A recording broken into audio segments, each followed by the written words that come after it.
yo ayo komen ko Facebook man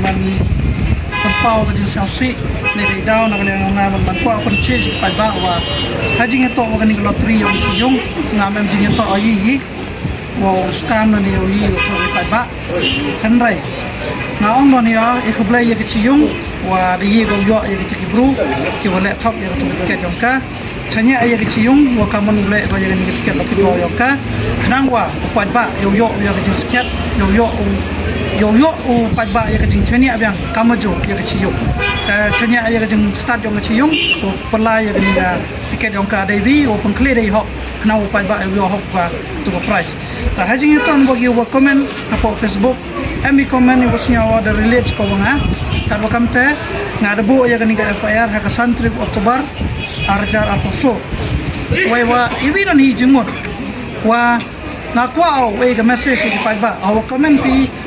iwan ni news iwan ki department iwan ki bro to comment pi dai wa amburam mau comment pi dai wasi ne bha la comment pi dai wasi ka an emigo o te pi ya dai kondo do pero ta ka kam te man ho comment pi man siaw bha comment dai wa man constructive to destructive la ne wo affect ya ka wan ka personal yong ki wan ki bro comment ni yong go basta wa dai comment ni mo te em go gidinta yo ki gibi ki nong chang yang kita dan wa in em komen in lo ya personal yang tu andre de em was now tak gala ni ha kam chinga yang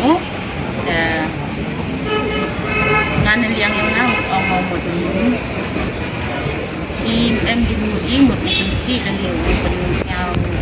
tak boleh ikam gi komentar mana komen ini dan juga tip ya kita lagi positif ni mata tu khabar yang kecil namna murai ye lai ni perlap nam jutmo gi USC ini nula tanga komen account bro jo komen Facebook nak kata daw la em gilak usnya si na jing komen yang nga snyao em te jing snyao nga to mhos nya si gi tene mhos nya per gi nga la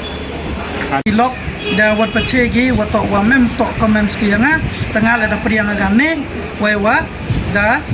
rai man wa withdraw no ya kan FIR dai meski dai sa to jun mun lang